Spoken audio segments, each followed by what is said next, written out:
হ্যাঁ, এই দেখো আমরা তাহলে এই টেবিলটা নিয়ে আলোচনা করব এখন। তাহলে এই টেবিল শুরু করার এই টেবিল শুরু করার শুরুতে প্রথমে যে HTML ওগুলাতে শুরু করতে হয় সেগুলো লিখে দিব। আজকে শুরু থেকে শুরু করি নাকি? HTML শুরু করলাম, দেন হচ্ছে হেড শুরু করব, হেডের ভিতরে টাইটেল শুরু করব, টাইটেলের নাম দিয়ে দিব একটা, আমি দিলাম হচ্ছে টেবিল টেবিল ক্রিয়েট, ঠিক আছে। টাইটেলটা শেষ দিয়ে দিলাম, টাইটেলটা শেষ দিয়ে দিলাম। এরপরে হেড শুরু করছিলাম, হেড শেষ দিয়ে দিলাম। হেডের ভিতরে ধারণ করা লাগেই শুধু টাইটেল, এই জন্য টাইটেল শেষ, দ্যাট মিন্স হেড শেষ। এরপরে আমরা বডি শুরু করব। বডির ভিতরে কি থাকবে? বডির ভিতরে শুরুতে আমরা টেবিল তৈরি করছি, টেবিল তৈরি করার আগে টেবিলের একটা নাম দিছিলাম, নাম দিলাম H2। H2 লেখাটার ভিতরে একটা ট্যাগ ব্যবহার, অ্যাট্রিবিউট ব্যবহার করতে পারো, সেটা হচ্ছে অ্যালাইন।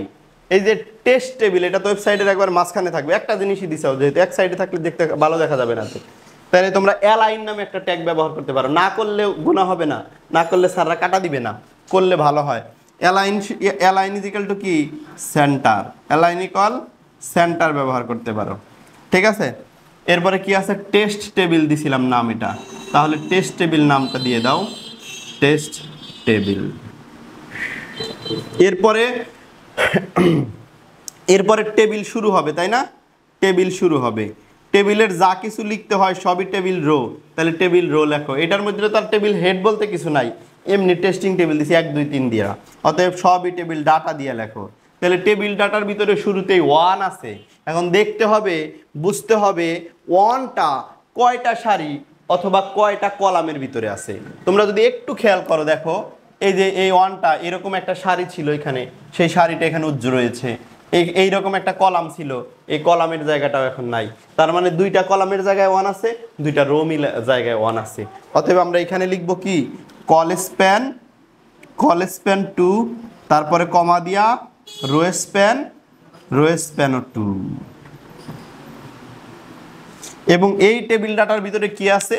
1 লেখাটা আছে, তাহলে 1 লিখেই টেবিল ডাটাটা শেষ দিয়ে দিবা। এরপর কি আছে?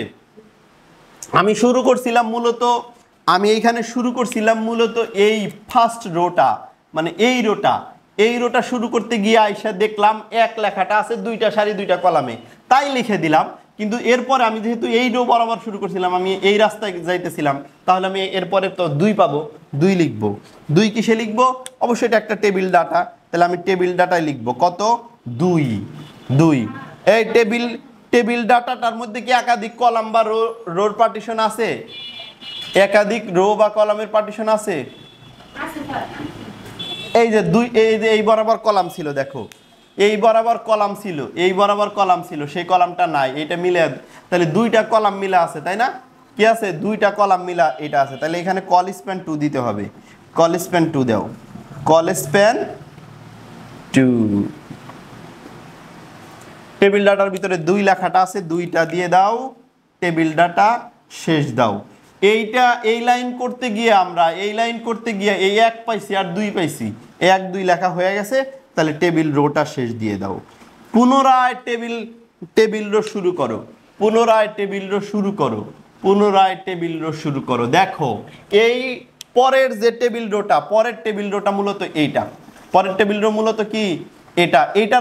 এইটার এই জায়গায় তো সেই 1ই আছে, ওটা তো আগেরটাই লেখাই উল্লেখ করা হয়েই গেছে, তাহলে এটার লেখার দরকার নাই, শুধু 3 লেখার দরকার আছে। 3 যে লিখবা অবশ্যই টেবিল ডাটার ভিতরে লিখবা। টেবিল 3টা কি একটা রো বা একটা কলামের ভিতরে আছে? একটা রোর ভিতরে আছে, এই কথাটা সত্য, কিন্তু একটা কলামের ভিতরে নাই। দেখো এখানে এই যে এখানে উপরে এই বরাবর একটা দাগ ছিল আসলে, কিন্তু এই পর্যন্ত দাগগুলা দেয় নাই। এই পর্যন্ত দাগগুলা না দেওয়ার কারণে এই পর্যন্ত